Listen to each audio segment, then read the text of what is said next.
Please subscribe my channel Smart Learning with Sunil and press the bell icon for latest update। नमस्कार दोस्तों, smart learning with Sunil channel में आपका स्वागत है। आज हम बीटीसी फर्स्ट सेमेस्टर के बाल विकास का बहुविकल्पीय प्रश्नों के बारे में बताएंगे। पिछले वीडियो में हमने बाल विकास के बहुविकल्पीय प्रश्नों को लगभग 59 क्वेश्चन तक कराए थे। उसके आगे के क्वेश्चन आज हम कराएंगे। अगर वो वीडियो आपने नहीं देखा है तो उसकी लिंक डिस्क्रिप्शन बॉक्स में मिल जाएगी। तो हम प्रारंभ करते हैं। पहला प्रश्न है, वंशानुक्रम व्यक्ति की जन्मजात विशेषताओं का पूर्ण योग है। ये कथन है वुडवर्थ का, जेम्स ड्रेवर का, बीएन झा का या रास का। तो जो वंशानुक्रम व्यक्ति की जन्मजात विशेषताओं का पूर्ण योग है, ये है बीएन झा का। तो इसका सही जवाब ऑप्शन सी हो जाएगा। अगला प्रश्न है, वातावरण का वह बाहरी शक्ति जो हमें प्रभावित करती है, यह कथन या मत किसका है? ड्रेवर का है, वुडवर्थ का है या मन का है या रास का है? तो जो ये कथन है, ये कथन रास ने दिया था। तो इसका सही जवाब ऑप्शन डी हो जाएगा। अगला प्रश्न है, वातावरण का किस दृष्टि से सबसे अधिक महत्व है? मानसिक विकास का, सामाजिक विकास का, शारीरिक विकास का या व्यक्तित्व निर्माण का? तो वातावरण का सबसे अधिक जो महत्व होगा वो व्यक्तित्व निर्माण का होगा। तो इसका सही जवाब ऑप्शन डी हो जाएगा। अगला प्रश्न है, प्रयास एवं त्रुटि द्वारा सीखने का सिद्धांत का प्रतिपादन किया था पेवलाव ने या फिर थॉर्नडाइक ने, कोहलर ने, टॉलमैन ने? तो प्रयास एवं त्रुटि का जो सिद्धांत दिया था वो थॉर्नडाइक ने दिया था। तो इसका सही जवाब ऑप्शन बी हो जाएगा। अगला प्रश्न है, थॉर्नडाइक ने अपने सिद्धांत के प्रतिपादन हेतु प्रयोग किया था चूहे पर, चिंपैंजी पर, बिल्ली पर या कुत्ते पर? तो थॉर्नडाइक जी ने जो प्रयोग किया था वो बिल्ली पर प्रयोग किया था। तो इसका सही जवाब ऑप्शन सी हो जाएगा। अगला प्रश्न है, कोहलर ने अपने सिद्धांत के प्रतिपादन हेतु प्रयोग किया था बंदर पर, बिल्ली पर, खरगोश पर या चिंपैंजी पर? तो कोहलर ने जो प्रयोग किया था वो चिंपैंजी नाम का एक वनमानुष था, उस पर प्रयोग किया था इन्होंने। तो इसका सही जवाब ऑप्शन डी हो जाएगा। अगला प्रश्न है, स्किनर ने अपने सिद्धांत के प्रतिपादन हेतु प्रयोग किया था सफ़ेद चूहों पर, बिल्ली पर, कुत्ते पर या खरगोश पर? तो स्किनर ने जो अपना प्रयोग का सिद्धांत का प्रतिपादन किया वो सफ़ेद चूहों पर किया था। तो इसका सही जवाब ऑप्शन ए हो जाएगा। अगला प्रश्न है, पेवलाव ने संबंध अनुक्रिया सिद्धांत का प्रतिपादन किया 1900 में, 1901 में या फिर 1903 में या 1904 में? तो पेवलाव ने जो सिद्धांत दिया वो 1904 में दिया था। तो इसका सही जवाब ऑप्शन डी हो जाएगा। अगला प्रश्न है, सीखना प्रक्रिया मानी जाती है उद्दीपन की, अनुक्रिया की, निरंतर चलने वाली की या ये सभी? तो जो सीखना जो प्रक्रिया मानी गई है वो निरंतर चलने वाली प्रक्रिया मानी गई है। तो इसका सही जवाब ऑप्शन सी हो जाएगा। अगला प्रश्न है, संरचना के विकास की प्रक्रिया है, यह कथन है क्रो एवं क्रो का या वुडवर्थ का या स्किनर का या रास का? तो संरचना विकास की प्रक्रिया है, ये वुडवर्थ की कथन है। तो इसका सही जवाब ऑप्शन बी हो जाएगा। अगला प्रश्न है, सीखने में परिवर्तन होता है व्यक्ति की प्रेरणा में, मूल प्रवृत्तियों में, व्यवहार में या व्यक्तित्व में? तो सीखने में जो परिवर्तन होता है वो व्यवहार में परिवर्तन होता है। इसका सही जवाब ऑप्शन सी हो जाएगा। अगला प्रश्न है, सीखना एक प्रक्रिया है मानसिक, संवेगात्मक, भावात्मक, सामाजिक? तो जो सीखना प्रक्रिया है वो एक मानसिक प्रक्रिया है। तो इसका सही जवाब ऑप्शन ए हो जाएगा। अगला प्रश्न है, सीखने की प्रक्रिया को प्रभावित करने वाले शारीरिक कारक हैं स्वास्थ्य, लिंग भेद, आयु, ये सभी? तो जो सीखने की प्रक्रिया को प्रभावित करने वाले कारक हैं वो स्वास्थ्य भी होगा, लिंग भेद भी होगा, आयु भी होगा। तो इसका सही जवाब ऑप्शन डी हो जाएगा। अगला प्रश्न है, पठार का कारण है सीखने में असफलता, परिपक्वता में कमी, रुचि एवं ज्ञान का अभाव, ये सभी? तो जो सीखने का तो पठार का जो कारण होगा वो सीखने में असफलता भी होगी, परिपक्वता की कमी भी होगी, रुचि एवं ज्ञान का अभाव भी होगा। तो इसका सही जवाब ऑप्शन डी हो जाएगा। अगला प्रश्न है, पठार क्षैतिज प्रसार है, ये कथन किसका है? रास का है, क्रो एवं क्रो का है, स्किनर का है या ड्रेवर का है? तो जो पठार का क्षैतिज प्रसार है ये स्किनर ने बताया था। तो इसका सही जवाब ऑप्शन सी हो जाएगा। अगला प्रश्न है, वक्र के प्रकार हैं 3, 2, 4, 5? तो वक्र के जो प्रकार हैं वो 3 होते हैं, तो इसका सही जवाब ऑप्शन ए हो जाएगा। अगला प्रश्न है, सीखने का वक्र सीखने की क्रिया से होने वाली गति और प्रगति को व्यक्त करता है, किसका कथन है? फ्रॉबेल का है, रॉस का है, गेट्स का है या स्किनर का है? तो ये कथन है, ये कथन दिया था गेट्स ने, तो इसका सही जवाब ऑप्शन सी हो जाएगा।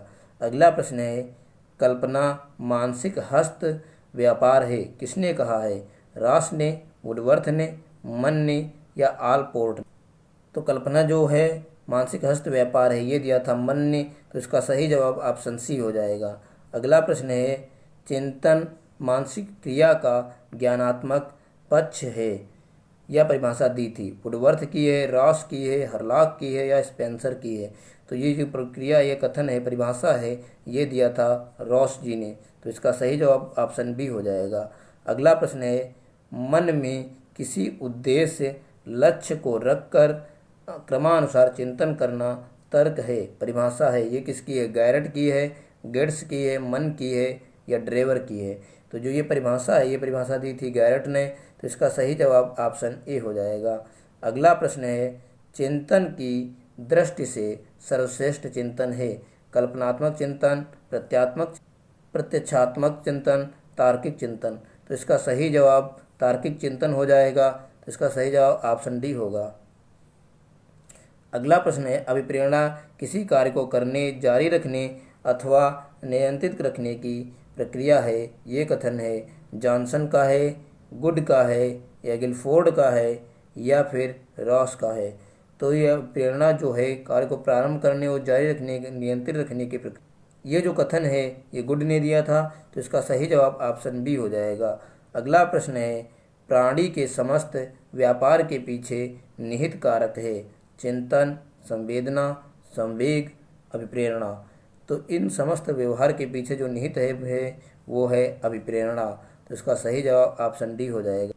अगला प्रश्न है, अभिप्रेरणा अधिगम का है, सहायक अंग, कोई अंग नहीं, मुख्य अंग है, कार्य है? तो अभिप्रेरणा जो अधिगम का है वो एक सहायक अंग है, तो इसका सही जवाब ऑप्शन ए हो जाएगा। अगला प्रश्न है, अभिप्रेरणा अधिगम तक पहुंचने का एक राजमार्ग है, ये कथन थॉमसन का, जॉनसन का, गुड का या गिलफोर्ड का?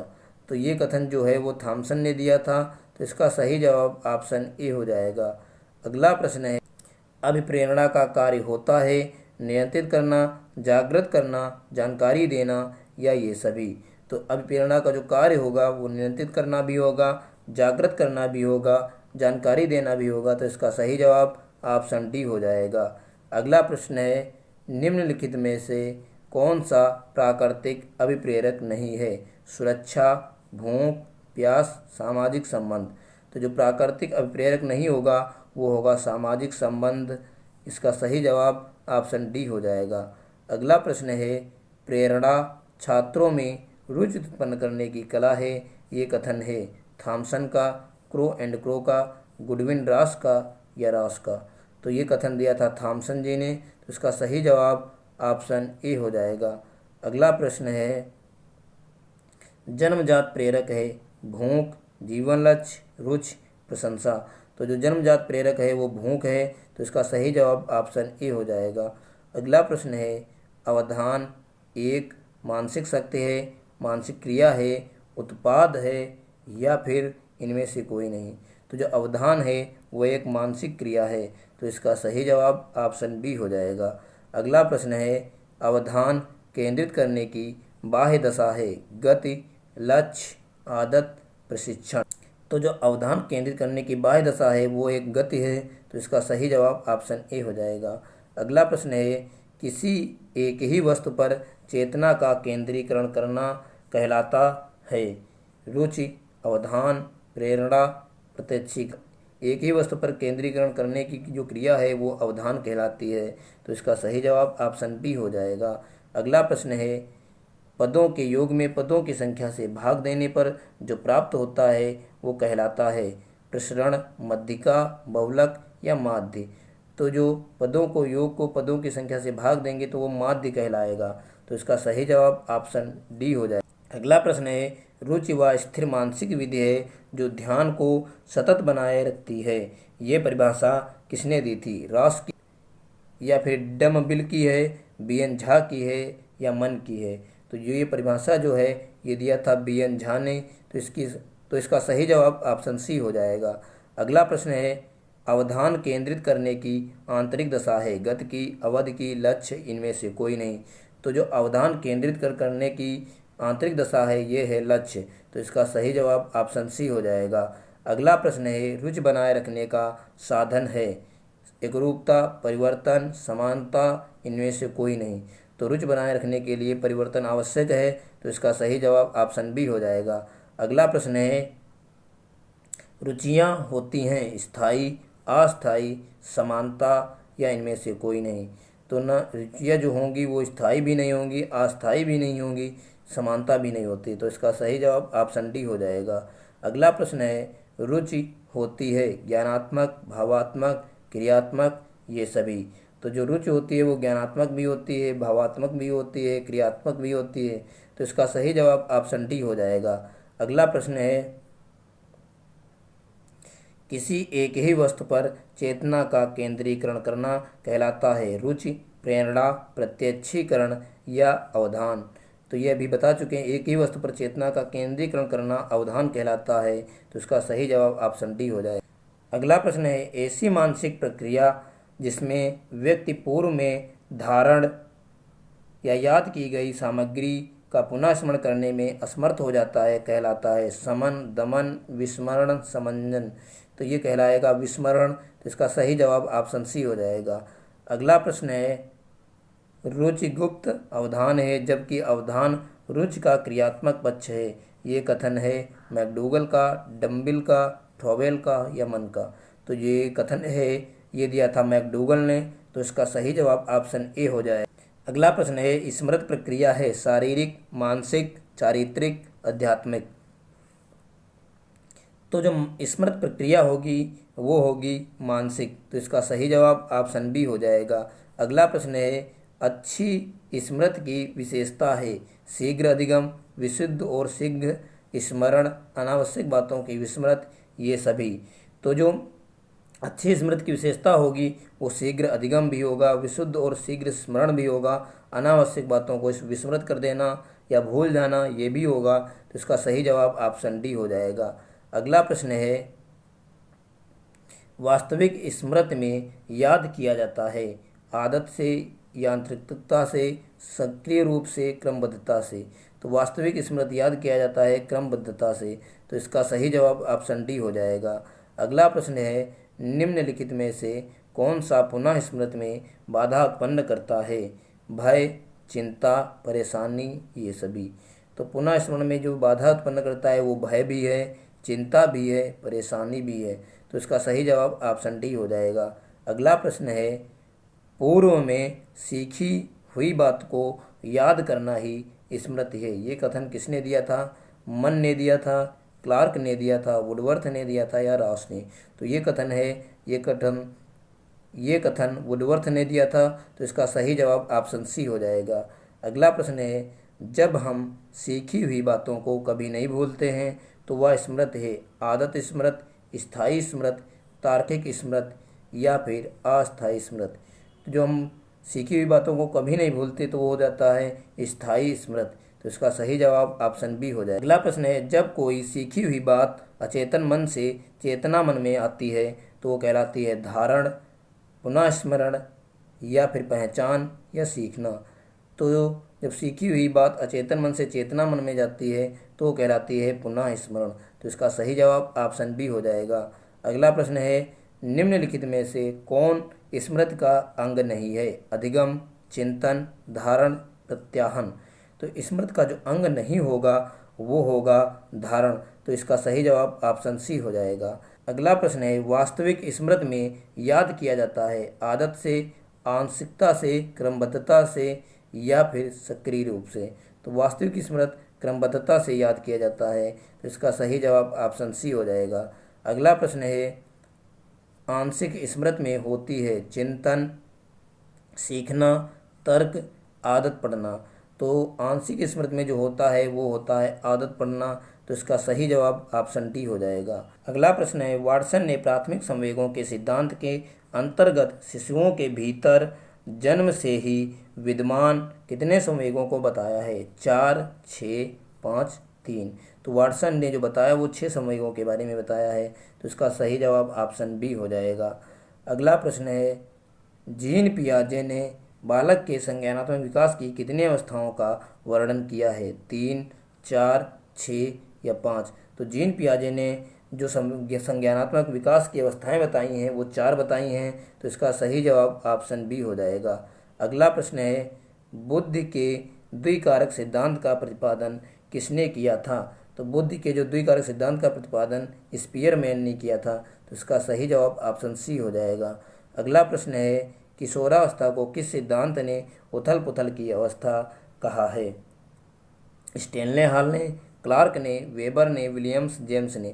तो ये क्वेश्चन पीछे भी बता चुके हैं। उथल पुथल की अवस्था या तनाव तूफान की अवस्था ये स्टेनले हॉल ने कहा था, तो इसका सही जवाब ऑप्शन ए हो जाएगा। अगला प्रश्न है, आनुवांशिकता का वाहक होता है आरएनए, केंद्रक, जीन्स या सिरा? तो आरएनए का जो वाहक होता है वो जीन्स होता है, इसका सही जवाब ऑप्शन सी हो जाएगा। अगला प्रश्न है, निम्नलिखित में से कौन सा परीक्षण व्यक्तित्व का मापन करता है? भाटिया बैटरी परीक्षण, टीएटी, स्टैनफोर्ड बिने परीक्षण या कूडर प्राथमिकता प्रपत्र? तो जो परीक्षण व्यक्तित्व का परीक्षण जो करेगा वो टीएटी करेगा, तो इसका सही जवाब ऑप्शन बी हो जाएगा। अगला प्रश्न है, एक ऐसी मानसिक प्रक्रिया जिसमें बालक व्यक्ति किसी नई परिस्थिति का सामना करने अथवा किसी समस्या का समाधान करने में अपनी पूर्व अनुभव का प्रयोग करता है कहलाता है कल्पना, आत्मसातन, समंजन या चिंतन? तो जो ये प्रक्रिया का सामना करने और किसी समस्या का समाधान करने का अनुभव करता है वो कहलाता है समंजन, तो इसका सही जवाब ऑप्शन सी हो जाएगा। अगला प्रश्न है, वह मानवीय योग्यता जिसके द्वारा व्यक्ति किसी नवीन रचना या विचार को प्रस्तुत करता है कहलाता है सृजनात्मकता, प्रत्यक्षीकरण, प्रक्षेपण, उदात्तीकरण? तो नवीन रचना और बनाना, निर्माण करना या फिर उस पर विचार करना ये कहलाता है सृजनात्मकता, तो इसका सही जवाब ऑप्शन ए हो जाएगा।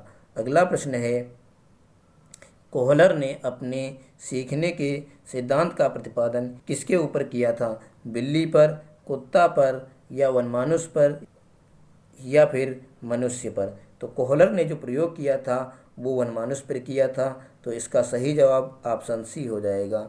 अगला प्रश्न है, अभ्यास और अनुभव के द्वारा व्यवहार में होने वाला परिवर्तन कहलाता है अवधान, अधिगम, प्रतिकार या फिर प्रेरणा?